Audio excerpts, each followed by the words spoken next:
Business with a servant's heart. Welcome to the podcast. Inspiration, motivation takes. Listen to the podcast. We're all about to talk about life. Our guests will share their life story. We want you to success in life and business. We're ready and we will start shortly. We're gonna talk about life. We're going to speak on business. You're gonna shine bright. We are going to witness. Business with a servant's heart. With hosts Steve, Ramona, and Ray. Inspiration, education talks. Listen to the podcast. Steve, Ramona.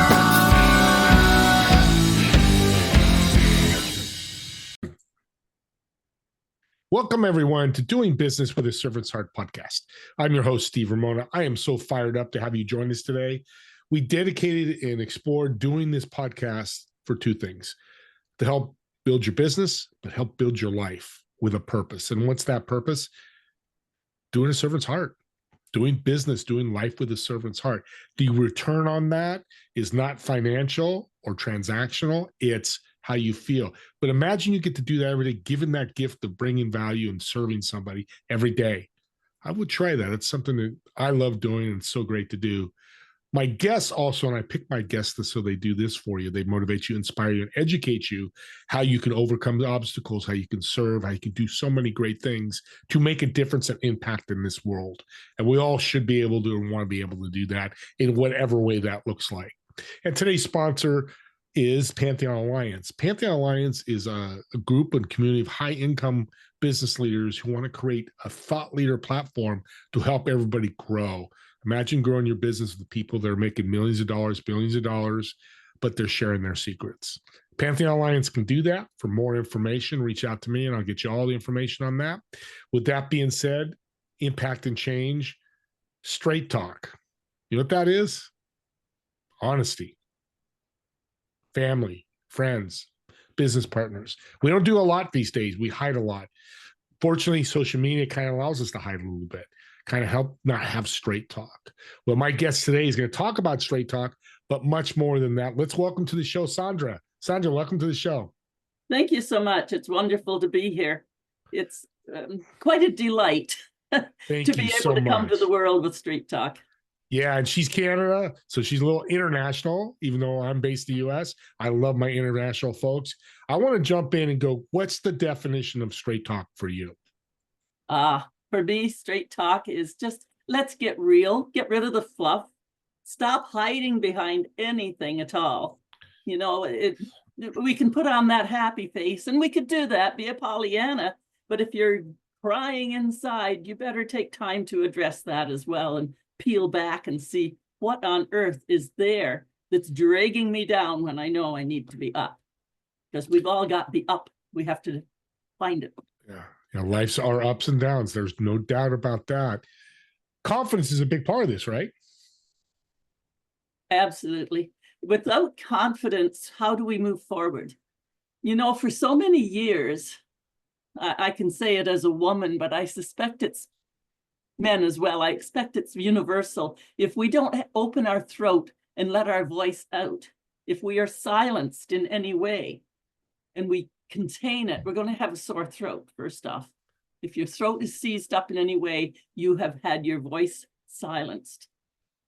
And once we are able to open our voice and hear ourselves and then be validated with that, we can grow confidence, because what we have to say is important. It's part of the world. And who we are in the world is how we're affecting those next to us, and it ripples out. Yeah. Voice is just not your singing voice, your speaking voice. Talk about the depth of what you mean by voice. When I am being in this world, I grew up on the farm, a little farm country kid. And I thought the kids on the street in town knew everything. Well, then my sister and I got to be out on our own and traveling around the world, and we found out we were the inventive ones. We were the creative ones. And we had allowed others, or we had accepted being put down for the country bumpkins, and nobody had done that to us. It's the neat thing, you know, we do it to ourselves. But when we were able to see and blossom with what we knew, because we were able to let it out, and that meant I was able to accept, that was a silly thing to do to myself. Why did I do that? Yeah. Once we open that up and let ourselves out, we blossom. And as we blossom, you know, the bud opens a little bit and you look around and say, oh my, there's more sunshine out there. Yeah. And we open and we open and we open, and the confidence builds and builds and builds. And that's what straight talk helps, is dig it out. You know, I'm kind of a tough lady. At least I started out thinking I was brutal. And my friends said, Sandra, you've never been brutal. You're compassionate. You never strike out to be mean. That's not who you are. Now, you do say it, what you've got to say. You're pretty plain. People don't know what to do with that. But you're not brutal. And I don't ever want to hear that again. So that's when the compassionate part got in front of the queen of straight talk. Yeah. And it's just so, I would start out with people and say, look, I can be pretty tough. So if I'm too tough on you, you have to have the courage to put your hand up and say, time out, Sandra. I want to hear some nice stuff now first. And that will be your courage. You have to be able to stand up to the strong people in the world. We're not mean. We're not bad. We're just strong. And you can do it too. So for straight talk to be successful, what I'm hearing, it's got to go both ways. Yes. It's very easy to become a snowplow, plow everybody over. We can run anybody over. It's very much a moment by moment, always listening to our words. Really be, are you being sharp? You can feel it. I think I was sharing before the show, but the kind of laughs I had. One guide had said, Sandra, you ask people about your laugh. And I went person by person, around 8 people. And I said, well, tell me about my laugh. And they said, when you laugh, it just bubbles up from your toenails. It just makes us laugh. And we wonder why you're here in a healing circle. And then other times your laugh cuts through and is harsh. That was that sarcastic. Yeah, sure, that's going to happen. Yeah. Right. That's out of laugh. Can you imagine? So I have to always listen, not only for my laugh that comes out, but there's a feeling in your body. And if I'm tightening up and feeling mean or nasty, and anytime, it's time to zip it up and take a little rest and come back compassionately. It's monitoring ourselves. Yeah. And the one skill you mentioned humbly is listen. That's a big part of this, right? If you want to be a truly good straight talker, if that's a skill, I think it is, talk about listening. I can listen to you. And while I'm listening to you, I can be thinking about, what am I going to say? What am I going to say? I don't really care what you're asking and saying. I can just be saying, what am I going to say? I can go, yeah, pretend I'm listening, but I'm thinking about, what am I going to say? How am I going to look? All that nonsense that goes through our heads. You're not listening. When we're listening, when you and I are talking, we're going deep. We're listening. What I say, not only our eyes and our ears, but our gut. When we're listening with our gut, you are connecting person to person. So it's lovely to be able to put enunciation, pronunciation, and vocal variety and all of those things and put in appropriate action. But if you're not really listening with your gut, you won't be able to just stop, take a moment, as you've seen me do as you ask a question. I stop and think for a second, let it sink in, and then come out with what I have to say. That's okay. Those pauses, those thinking pauses, are responding to what it is you're asking of me. That's a great qualifier. I like that. Thinking, is it coming from your gut? And if it's not, then you're not really doing straight talk. It's a great way to see if you're in that mode, right? Mm-hmm. It is. The straight talk came naturally to me because I'm not really good on small talk. I always felt like I was shy in a crowded room because I don't want to talk about the weather and I don't want to talk about frivolous little things. I've since learned that at least that gets our voice out. And if somebody wants to get into deeper conversation, you're in. And if they don't, wish them a good day and go on to the next. So it's a networking was one of my biggest challenges, and it's still not one of my favorite things to do, because I like to talk about things that matter. But of course, how can you do that if you can't do the small talk first? No, right. And you can't do, if you're not listening, you don't know what matters. Like you That's said, your right. story earlier, it just blows the whole thing up. So somebody's listening, Sandra, and going, I'm loving all this, but what's the ROI or benefits of straight talk? I would say promotion first off. Hmm. Out of our, doesn't even have to be executives, but I like to work with executive CEOs who are being walked over, if you will, looked over. Others are being promoted when they really had the right goods. They were probably an introvert who has all of the skills, wonderful skills, and because they can't present for themselves, somebody else presents, gets the promotion, and away they go. And I believe as a management position on introverts and so on could manage people much more in a team fashion, because the person who needs to rise above everybody else and be noticed and running ahead is probably not the best team leader.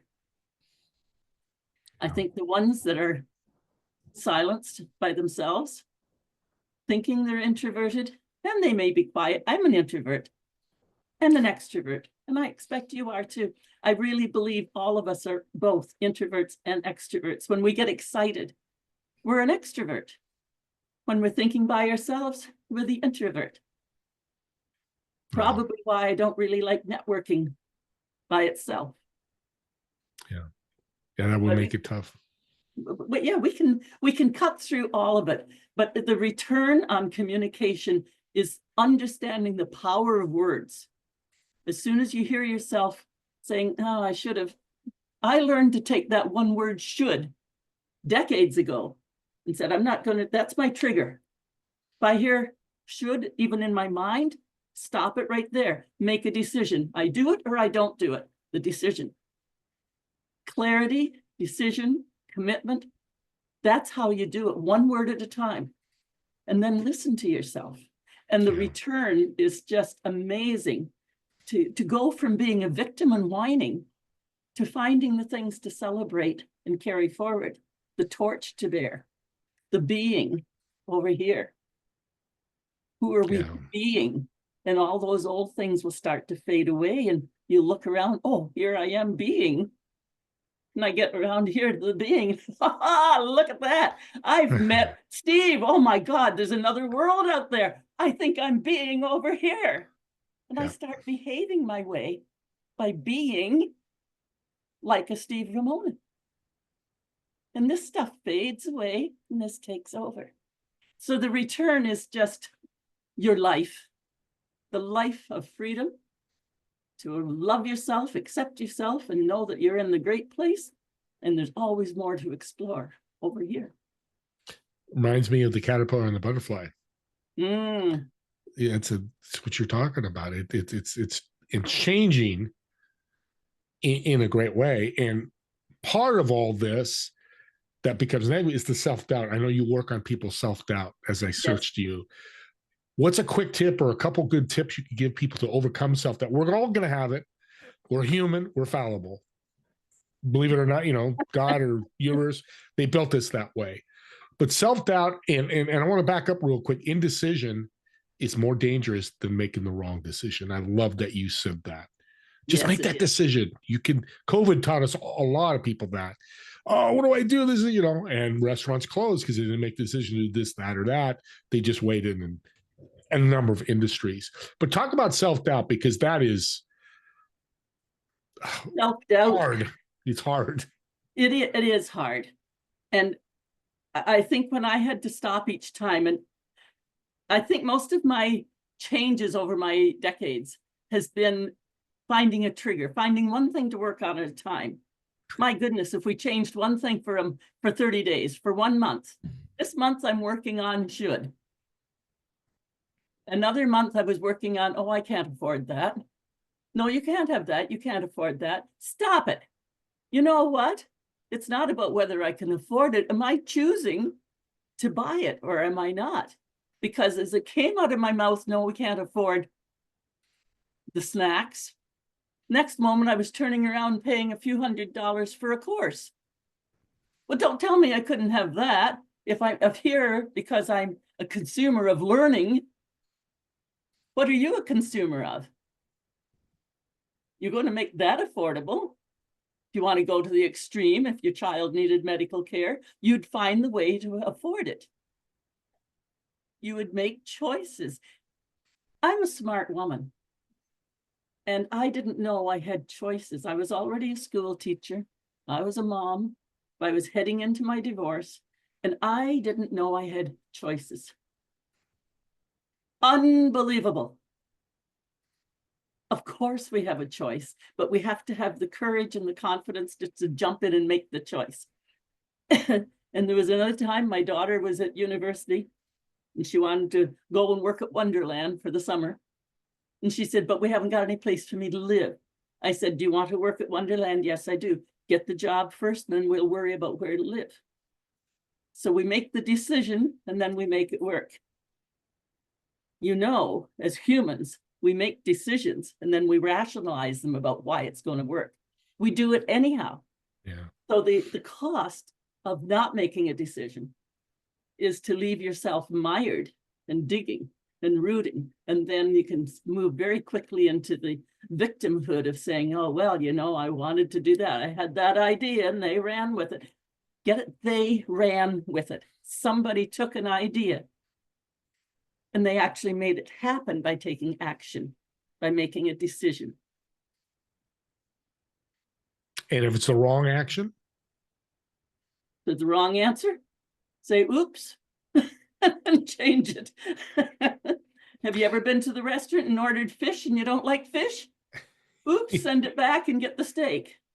Yeah, no, it's really that simple, but our head makes it so hard. I know, it's our this head. thing's a beautiful thing up here, but it can be crazy. Well, this thing is the thoughts. Yeah. And out of the thoughts, we instantly have a thought and it causes a feeling. Mm-hmm. And out of the feeling, we get the action. I go to prison, ask an inmate, what were you thinking? Well, I was angry. And so what did that feeling, you know, what I thought, I'm pissed. What am I going to do about it? I'm going to shoot my buddy. I didn't mean to. I meant to shoot the store owner. But by accident, I shot my buddy, the two of us in there together. That was the action. I mean, this beautiful young man telling his story because they weren't going to use the gun. It was just there to scare. But, you know, we don't think anything through. We don't think things through. And if we took a moment to make a decision, we wouldn't go in there with a gun. And if we were going to, we'd make sure it wasn't loaded. And if we really wanted to scare somebody, we'd stick our finger in our pocket and point, you know, like, you know, like no, it's if there true. was any rationalization to our thinking. So it's to stop and think. Because the thoughts we have in our head are going to cause those reactions. And they can be a volcano or they can be calm. You can be in the storm or you can be in the eye of the storm. All with a breath, all with a moment to think it through. Yeah. And then make your decision. That's so well said. A decision. I like that journey. It's a hard journey, but it's an easy journey. I guess you could say it's simple, but it's hard. That's and right. That's the taking the action, doing that. What I love about you is you work with leaders. For you, what's one of the effective traits of an effective leader, a great leader? A great leader is going to be monitoring themselves. They're going to be recognizing that people are people. And wherever you see people in front of you and you think, well, that was stupid, like, don't be so dumb, you know, do it this way. Remember when you were the dumb. I don't care if it was when you were 6. If you're that great a leader, there's some time that you weren't. There's some time when we've all been wherever. We are all things of potential, the good, the bad, the ugly. And I've never met somebody in front of me who hasn't reminded me when I did something very similar, even though I wouldn't choose it today. And I can say, what were you thinking? And I can go back and say, what was I thinking? I can go back to babies, you know, my little baby sitting in the high chair, spill the milk. I was angry. Don't you do that? What are you doing? And while I'm cleaning up this mess and fussing around, I knock over the next glass of milk. Duh. Yeah. How is that any different? You get somebody that's perpetually late. You can rant and rave at them, or you can work with them.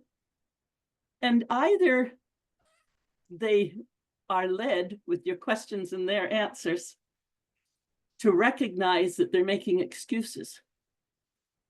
I had that for myself. I was driving to work and I used to be all upset, all uptight, thinking, oh, damn, now I'm going to be late. Oh, I'll get my excuses ready for when I walk into the meeting behind time.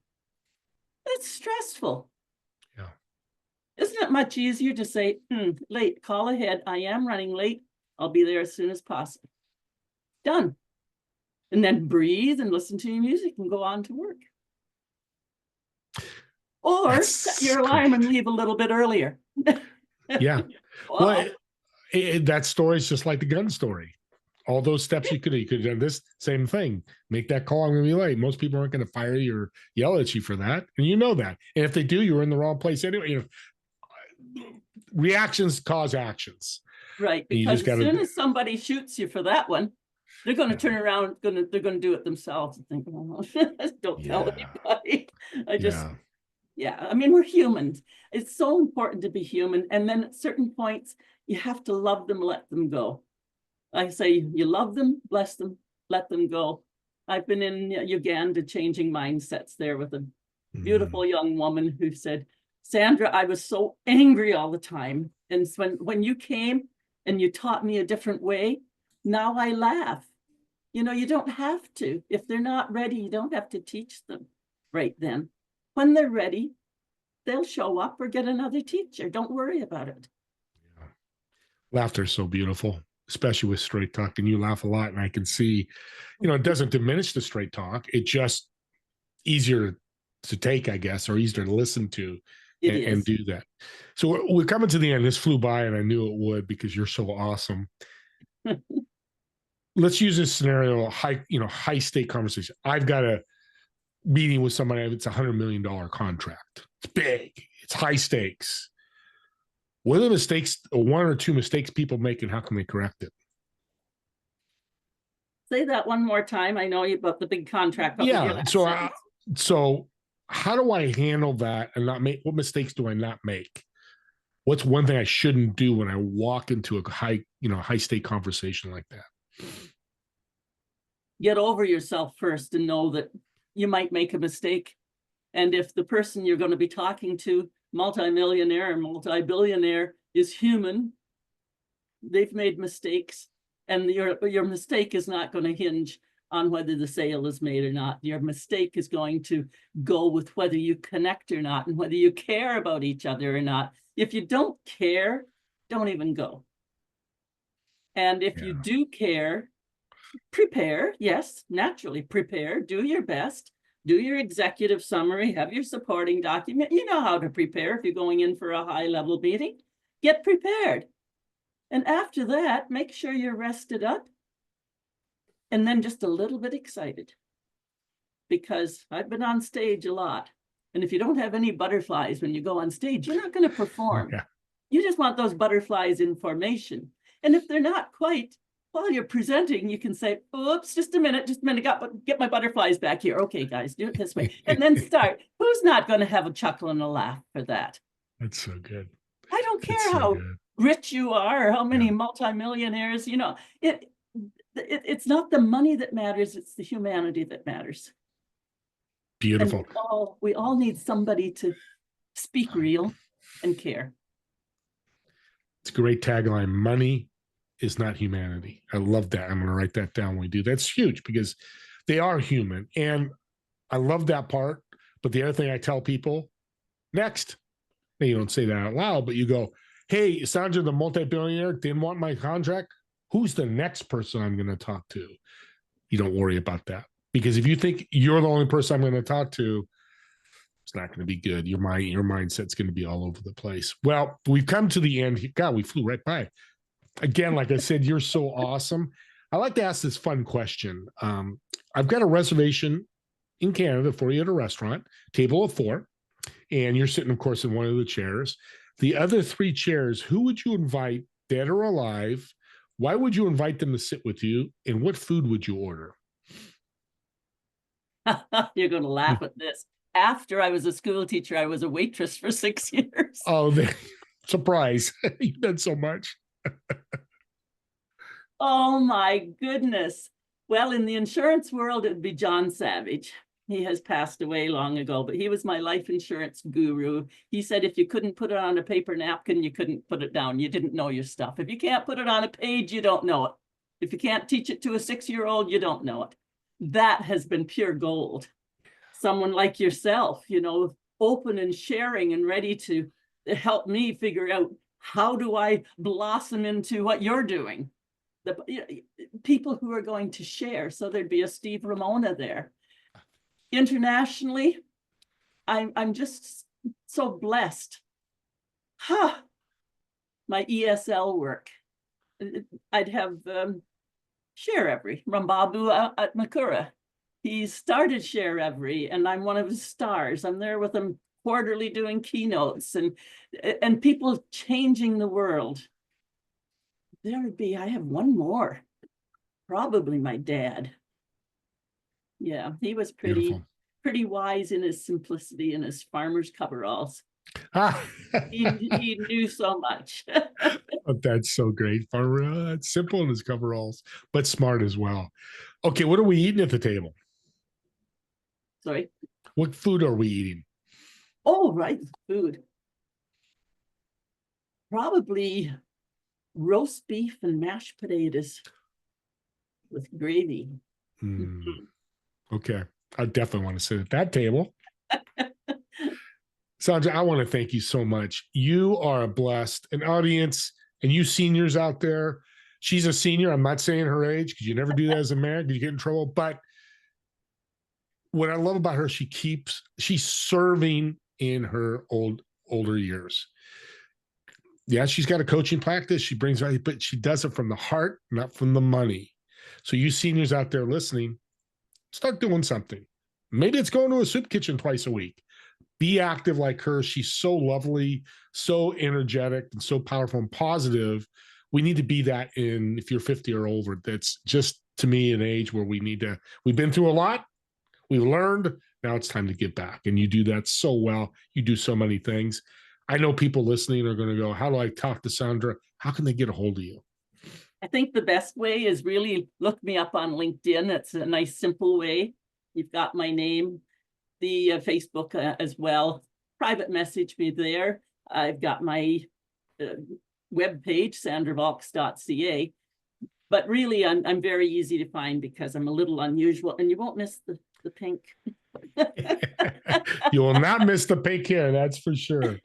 Well, thank you again, Sandra. I appreciate your time and just motivating, educating, and inspiring my audience. I appreciate it so much. It's been a blessing. Thank you so much. You're welcome. And call to action at the end here, audience. Yeah, I give you homework. Never been a teacher, but I get to do that now. So I guess kind of am a teacher through my wonderful guests. Subscribe to the YouTube channel, but again, it's not for what you think. And it's okay. People want to subscribe, all those subscribers, it's great. But here's the power of a podcast. Better than a TV show than a movie, it's a gift. And here's the journey. You're listening and you go, oh my God, my friend needs to listen to Sandra. She needs to get some of this straight talk.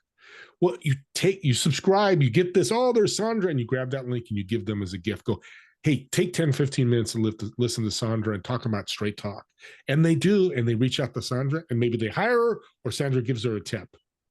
You just gave the gift of life to somebody. And I don't mean life or death, but life where they can live their life better. What'd you do? You just gave a servant's heart. Just go out and do that. Give these gifts. And any other podcast, it's just not mine. Anybody in the podcast, they're all gifts for different people in different ways, but we should be giving gifts every day. With that being said, me and Sandra want to thank you all for watching or listening to this podcast, and we'll see you all in the next episode of Doing Business with a Servant's Heart. Have a great day, everyone. Thank you.